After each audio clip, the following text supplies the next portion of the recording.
While Yin Yun was trying to stop the persistent Benlong, he kept on resisting and tried to get to our hero. However, when he saw the crossbow in Wu Sun's hands, he was surprised. He had already had the experience of meeting with people who were armed with such weapons. Last time he managed to get away, but he couldn't help but note that, like the cannon, it was a very dangerous weapon. At the same time, our hero pulled the trigger. The arrow immediately headed towards the black dragon at a great speed. The consequences of being hit by the arrow could be very sad even for the dragon. However, Benlong managed to dodge at the last moment, and the arrow only scratched him slightly. Enraged by this, he immediately rushed towards our hero, intending to tear him apart. Fortunately, just like last time, Yin Yun managed to hold him back. She shouted furiously for him to stay away from her father. The black dragon had an advantage over our dragoness. He was bigger, more massive, and stronger, so he had no problem pinning her to the ground. He was already tired of her constantly interfering with him, so he furiously asked if she didn't realize that he was helping her. However, Yin Yun had a completely different opinion on this matter. In her opinion, who Benlong should have helped was himself first and foremost. The black dragon realized that he couldn't prove anything to her. Besides, the strange flower could still shoot out again at any moment. He had to urgently get out of the crossbow's range. Letting go of Yin Yun, he immediately soared into the air. He didn't want to admit that he was afraid of the arrows, so he justified his behavior by saying that they, as true dragons, should fight in the air. However, Wu Sun couldn't fool him. Our hero immediately realized that he was simply afraid of his arrows. However, despite this seemingly cheap provocation, the dragoness took it as a challenge and immediately followed him. She was not going to retreat, even though it was rather foolish of her. Realizing this, our hero immediately started telling her to come down. Benlong had climbed very high, so he couldn't cover her with his crossbow. However, Yin Yun was already so engrossed that there was no stopping her. After slapping the black dragon, she angrily shouted that he should immediately go and apologize to her father. He didn't bother with her either, and struck her as well. He didn't intend to beat her up badly, but he felt that it was clearly worth it to teach the stupid girl a lesson. After the blow, Yin Yun's body was left with a rather noticeable bruise. Benlong was clearly stronger and thick-skinned than her. Here in the air, she was no match for him. She now realized how foolish she had been to be provoked. Besides, she was all alone now, and neither the thorny vines nor her father's arrows could reach that high. However, all of this problem could be easily solved. All she needed to do was to shoot down her opponent. Being hit, the black dragon began to fall. It wasn't agile enough to be able to regain its balance so quickly and take off. At the bottom, Wu Sun was already waiting for him with his crossbow at the ready. He was glad that his daughter was so smart and threw their opponent down. Benlong was in big trouble. Arrows flew straight at him, and it was very difficult to dodge in such a position. Our hero continued to shower him with a hail of arrows. Since his opponent wanted war, he was not going to retreat. But the black dragon was not so simple and was able to dodge Wu Sun's attacks. In the next instant, it rushed towards our hero, intending to finish him off once and for all. In his opinion, it was this strange flower that was the problem. And if he destroyed it, Yin Yun would no longer despise him. Wu Sun realized that the black dragon was truly angry and was serious. Therefore, without hesitation, he immediately released an arrow straight at that one's head. Benlong didn't dodge and simply blocked the arrow with his hand. Although it was painful, but his determination was paramount. In the end, Benlong was able to achieve his goal and was able to catch up with our hero. He grabbed the cannon he was sitting in and began to take to the air with it. He had only one intention, to kill this strange flower that was causing him so much trouble. Wu Sun realized that he had underestimated the black dragon. Things didn't go according to plan at all. Seeing our hero being carried away, the gecko rushed after him in a panic. Yin Yun didn't lag behind either and started chasing after the offender, screaming for him to let her father go. Benlong smirked to himself and said to himself that that was exactly what he planned to do. But falling from such a height meant only one thing: certain death. In the meantime, our hero had already regained consciousness and started to act. He was going to shoot the black dragon before it did anything. However, his plan was not destined to come true. The dragon suddenly let go of him, causing the arrow to miss its target. Once in the air, Wu Sun began to approach the ground very quickly. However, he was not going to say goodbye to the black dragon so easily. He wanted to survive and not crash, as well as deal with his offender. At the last moment, his thorny vines wrapped around the dragon's neck, preventing it from falling to the ground. That was not their only use, however. In the next instant, Benlong felt to his horror that the thorny vines had begun to tighten and strangle him. The black dragon howled in pain. He couldn't understand why so many thorny vines had suddenly appeared, which even his thick hide couldn't save him from. However, he quickly realized that the fault was once again that damn flower. Seeing the black dragon's annoyance, Wu Sun began to scoff. The latter should now know how strong he was and realize that if he provoked him, he would be in trouble. These words made Benlong even more angry. He started swinging his head around in an attempt to get the vines. Eventually, he managed to grab them with his sharp teeth. As expected, he had no trouble chewing them off. Once he was free of the vines, he thought it was all over and he had won. But he was very wrong. Our hero still had no intention of letting him go. He immediately reached for the dragon with the remaining vines. In the next moment, Benlong found that his leg was once again trapped in the vines. He even questioned whether our hero was a flower or an octopus with tentacles. But that didn't matter now, for the problem remained unsolved. The fact that he was being forcefully pulled to the ground did not go away. His desperate attempts to flap his small wings more often had little effect. At the same time, Yin Yun flew up to them and asked our hero in a panic if there was anything she could do to help him. Wu Sun, passing the pilot's test, replied for her to get out of here faster. Benlong, who was also in favor of this idea, shouted furiously for everyone to leave and not disturb him. With a swipe of his clawed paw, he instantly cut the vines. As he did so, our hero involuntarily began to fall to the ground. Now Benlong was sure that the flower would fall to the ground and shatter. Victory would surely be his. However, he still didn't know anything about our hero's abilities. Wu Sun wasn't confused and immediately began to heal himself using his magic roots. As always, the result was impressive. His injured thorny vines recovered almost instantly. However, it wasn't enough to survive. He was still one step away from crashing to death. Realizing this, he began to gather his vines together. As it turned out a moment later, his intention was to create a parachute. Wu Sun was proud that he was able to realize his idea. Besides, in this world, he was probably the first to create one. But it was not without its problems. Because the parachute was made of vines, it was full of holes. Although it slowed down the fall a bit, but the speed was still very high. Our hero prepared for the worst. In the next moment, there was a very loud explosion, indicating that the landing was not the softest. Yin Jun, who saw this, immediately cried out in panic, asking her father if he was all right. The hole in the ground after the impact was big.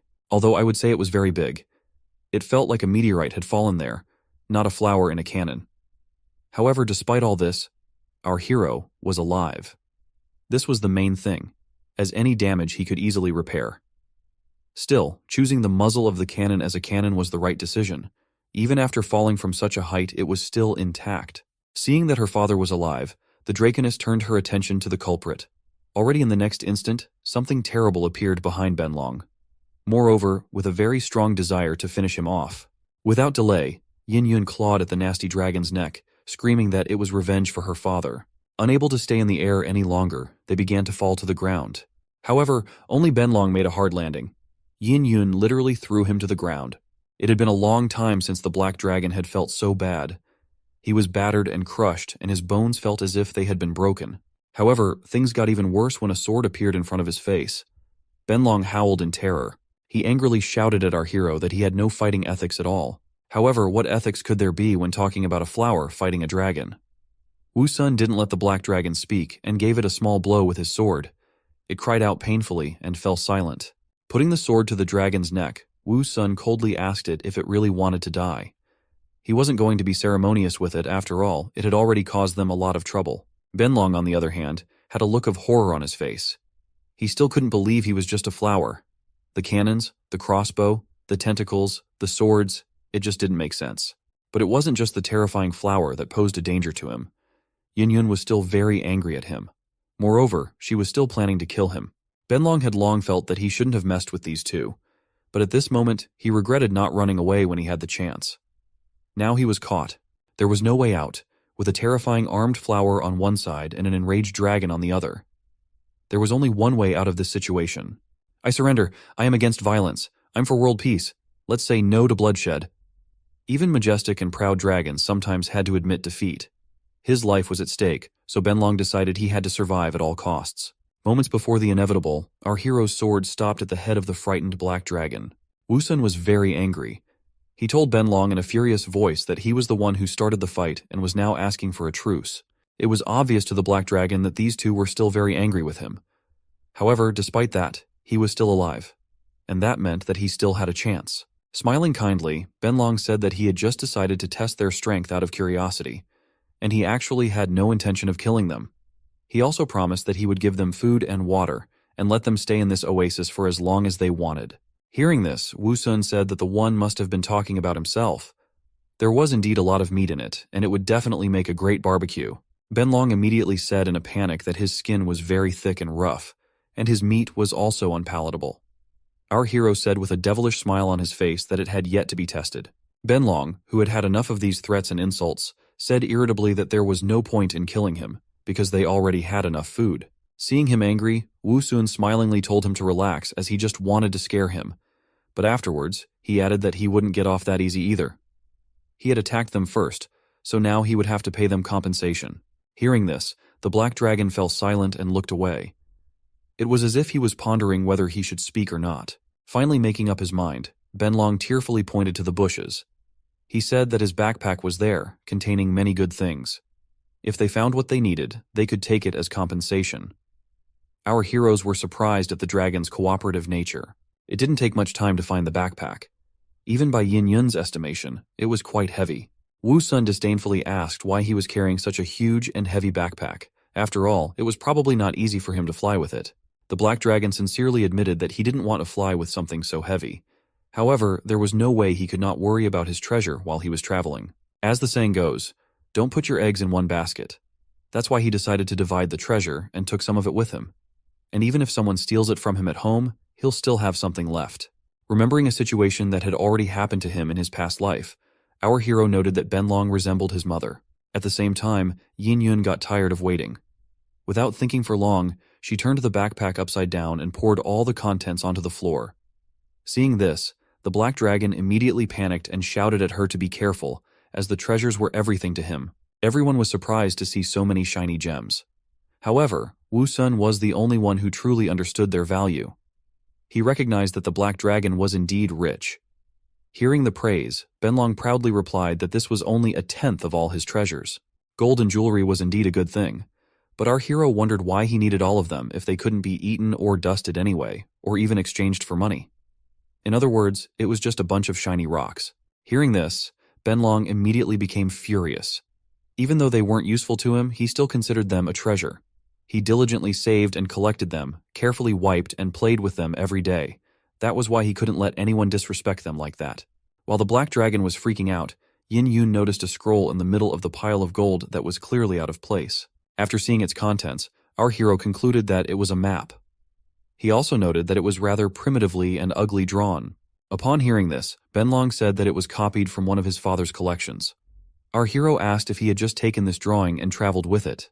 The black dragon proudly replied that the man was to be ambitious in every direction, travel thousands of miles and read many books. Furthermore, he wanted to travel to all the places on the map and search for treasures. Hearing this, Wu Sun remarked to himself that treasures were the real reason for the dragon. Without emphasizing this, our hero pointed to one of the marks on the map and asked if there really was a forest there. Benlong immediately replied that there was.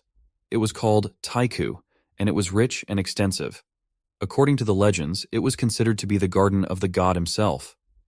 This god dwelt in the Pious Mountains, which were covered in ice and snow all year round, and were located to the east of the ancient forest. After some thought, our hero said to himself that it would be a great place to put down roots there.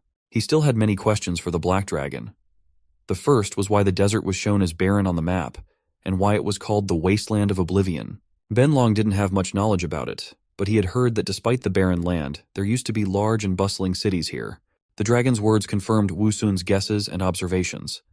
Something had indeed happened in the desert. Something that made entire cities disappear and deserted. But since there were no more clues, there was no point in thinking about it either. With his spirits lifted, our hero announced that he was taking a map and some gold coins as compensation. He had wanted the map for a long time, and Yin Yun could exchange the coins for something in the village by pretending to be human beforehand. Benlong, on the other hand, wasn't too happy that it was the card that was taken from him. In an attempt to get it back, he asked our hero why he needed it. He replied that they were going to the ancient forest. The black dragon immediately began to persuade them not to take it, as it was very important to him. In return, he offered to take more gold. Our heroes didn't agree with this at all, and reminded him that he was the one who told them to choose what they liked. It wasn't a problem for them to just kill him and take everything. Benlong immediately stopped resenting him. He said in a resigned voice that since he couldn't keep the map, he would like to travel with them. In his opinion, it wasn't like this strange flower had hypnotized the dragon girl. He assumed that he could have simply taken her as an adopted daughter and raised her. While he was pondering this, Wu Sun was alert. He had already seen the strange look in that dragon's eyes, and couldn't help but suspect that it was targeting Yin Yun. With a disdainful look at Benlong, our hero asked him why they would have brought along the guy who had attacked them not too long ago. He immediately assured that he was very strong and could help them if they encountered danger. He could also cook, wash dishes, clean, sew. In a word, he was very useful. Our heroes asked with a chuckle who had just asked them for mercy and was a coward. Realizing that his past skills were not convincing enough, he also added that he was very strong and could carry them on the road. Wusun disdainfully replied that the one was fat, not strong, and how could he trust him if he could drop him on the way? This was the last straw. Angry Benlong asked our hero why he looked down on him, and how he could let a girl carry a cannon all day. He also added that he wasn't going to stay with them forever. As soon as he found everything he needed and made himself a new map, he would leave.